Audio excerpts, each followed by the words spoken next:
সেদিন ছিল রবিবার। আকাশ ছিল পরিষ্কার, হাওয়া ছিল ঠান্ডা, আর মনটা ছিল একদম পাহাড়ে ঘুরতে যাওয়ার মতো। আমি, আমার দাদা আর মা সকাল 9টায় বাড়ি থেকে বেরিয়ে পড়লাম মিরিকের উদ্দেশ্যে। আমার দাদা প্রথমবার এমন খারাপ পাহাড়ি রাস্তায় গাড়ি চালালো এবং সত্যি বলতে ও দারুণ চালিয়েছে। জার্নিটার সময় রাস্তা ছিল কুয়াশায় ঢাকা, আর চারপাশে যেন মেঘ ভেসে বেড়াচ্ছে, একদম স্বপ্নের মতো দৃশ্য।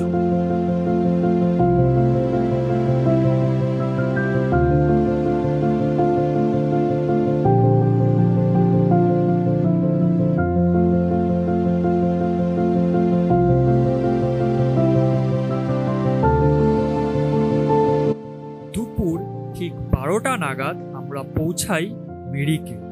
লেকের গেটের সামনে পার্কিং এর জন্য চার্জ নেওয়া হচ্ছিল। গাড়ির জন্য 50 টাকা প্রতি ঘন্টা আর বাইকের জন্য 20 টাকা প্রতি ঘন্টা। আমরাও গাড়িটা পার্ক করে দিলাম, তারপর হাঁটতে হাঁটতে ঢুকে পড়লাম মিরিক লেকের ভেতরে। কিন্তু যেহেতু সেদিন ছিল রবিবার, লেকের চারপাশে প্রচুর মানুষ ছিল, তাই আমরা লেকটা পার হয়ে সোজা চলে গেলাম একটা ফাঁকা ভিউ পয়েন্টের দিকে, যেখানে একটুও ভিড় নেই, একেবারে শান্ত একটা জায়গা। ভিউ পয়েন্টটা ছিল অনেক উঁচুতে, সেখানে পৌঁছাতে আমাদের সিঁড়ি বেয়ে উঠতে হয়েছিল। আর ঠিক ওপরে উঠে আমরা দেখতে পেলাম একটা পুরনো ধ্বংসাবশেষ টাইপ বাড়ি। দেখতেই গা ছমছম করে উঠছিল।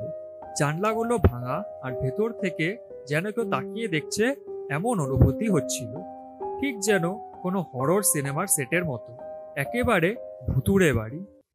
ওই পুরনো বাড়িটার পাশেই ছিল একটা উঁচু টিলা, সেখানে বসে আমরা দুপুরের ভোজন সেরে নিলাম।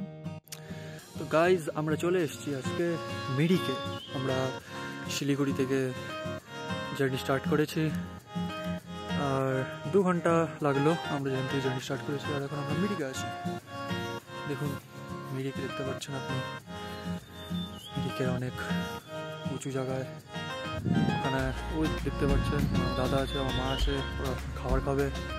খিচুড়ি বানিয়ে আনছে, ঝুনা খিচুড়ি খাওয়াবে আজকে। খাওয়ার সময় হঠাৎ করেই আমাদের সঙ্গে যোগ দিল এই সাদা ডোগেশ। আমি তার মাথায় হাত বোলাতেই সে চোখ বন্ধ করে মাথাটা এগিয়ে দিচ্ছিল, যেন আরো আদর চায়। এই পাহাড়ি নিরিবিলি জায়গায় এমন একটা বন্ধুর দেখা পাওয়া যেন পুরো ট্রিপটার ওপর একটা শান্তির ছোঁয়া দিয়ে গেল।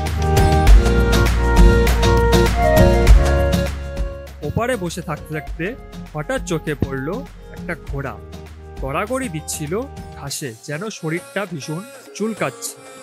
দেখে আমাদের বেশ মজাই লাগছিল।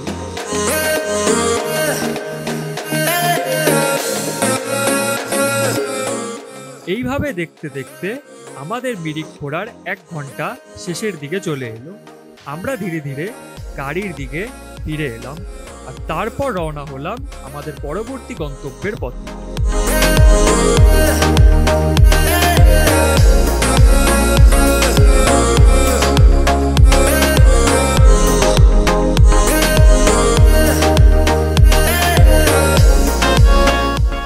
আঁকাবাঁকা পথ পেরিয়ে দুপুর 1:30 নাগাদ আমরা পৌঁছে গেলাম গুহা পাতাল।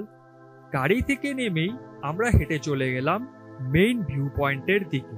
চারিদিকটা ছিল পাইন গাছে ঘেরা, যেন সবুজে মোড়া এক শান্ত জগৎ। আবহাওয়াটা ছিল হালকা কুয়াশাচ্ছন্ন।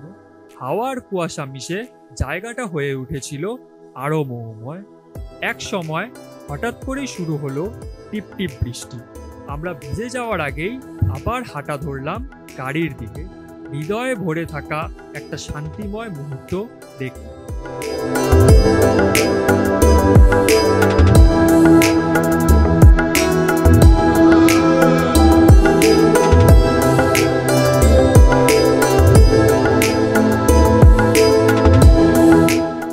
রাস্তাটা ছিল কুয়াশায় মোড়া, সামনের দিকটা অনেক সময় স্পষ্ট দেখা যাচ্ছিল না।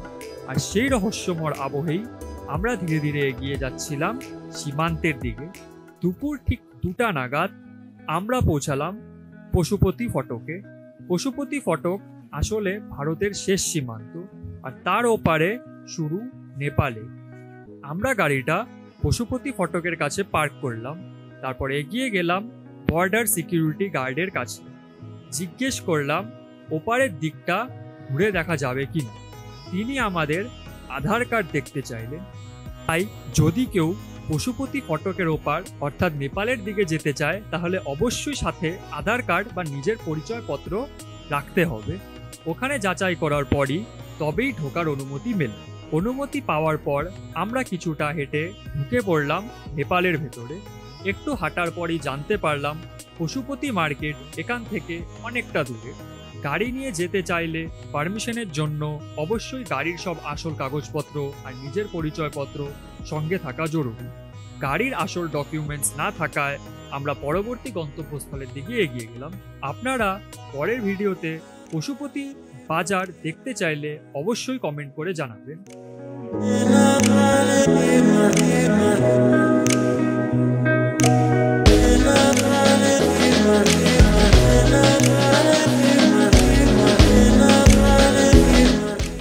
আমাদের পরের গন্তব্য ছিল ঘুম স্টেশন, কিন্তু পাইনের গাছগুলো দেখে আমরা আর নিজেকে ধরে রাখতে পারলাম না। রাস্তার পাশে গাড়িটা পার্ক করে নেমে পড়লাম সোজা জঙ্গলের দিকে। চারিদিকটা নিঝুম, শুধু লম্বা লম্বা পাইনের গাছ, আর আমরা তাদের মাঝখানে হাঁটছি যেন অন্য এক জগতে চলে এসেছি। গাছের পাতাগুলো থেকে টুপটাপ করে জল পড়ছিল আমাদের গায়ের ওপর।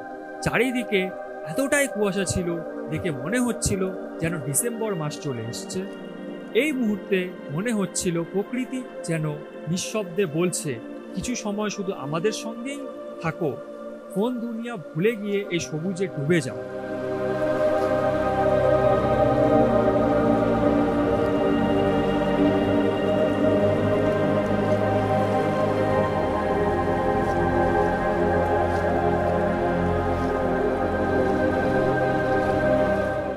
প্রকৃতির সেই একান্ত আহ্বান থেকে আস্তে আস্তে ফিরতে হলো আমাদের। আস্তে আস্তে সময় ফুরিয়ে আসছিল আর রাস্তা ধীরে ধীরে ঘন কুয়াশায় ঢেকে যাচ্ছিল। সূর্যের আলো ক্রমশ কমে যাচ্ছিল। পাহাড় থেকে নামার সময় তখন ঝুঁকির হয়ে উঠছিল। তাই আর দেরি না করে আমরা নিচের দিকে নামা শুরু করলাম। এরপর ঘুম স্টেশন, কার্শিয়ং হয়ে আমরা বাড়ির পথ ধরলাম। পেছনে ফেলে এলাম এক সুন্দর পাহাড়ি দিনের হাজারো মুহূর্ত। এই ছিল আমাদের একদিনের ছোট্ট পাহাড়ি স্বপ্ন। মিরিক থেকে শুরু করে গুফা পাতাল আর পশুপতি ফটক ঘুরে ফিরে আসা, যেখানে ছিল প্রকৃতির রূপ, মেঘের খেলা আর কিছু মনের মতো মুহূর্ত। ভালো লাগলে অবশ্যই ভিডিওটা একটা লাইক দিও, কমেন্টে জানাও তোমার প্রিয় মুহূর্ত কোনটা ছিল। আরও এরকম আরও ভ্রমণ কাহিনী পেতে আমার চ্যানেলটা সাবস্ক্রাইব করতে ভুলবেন না। ভালো থেকো, দেখা হবে পরের ভিডিওতে। বাই।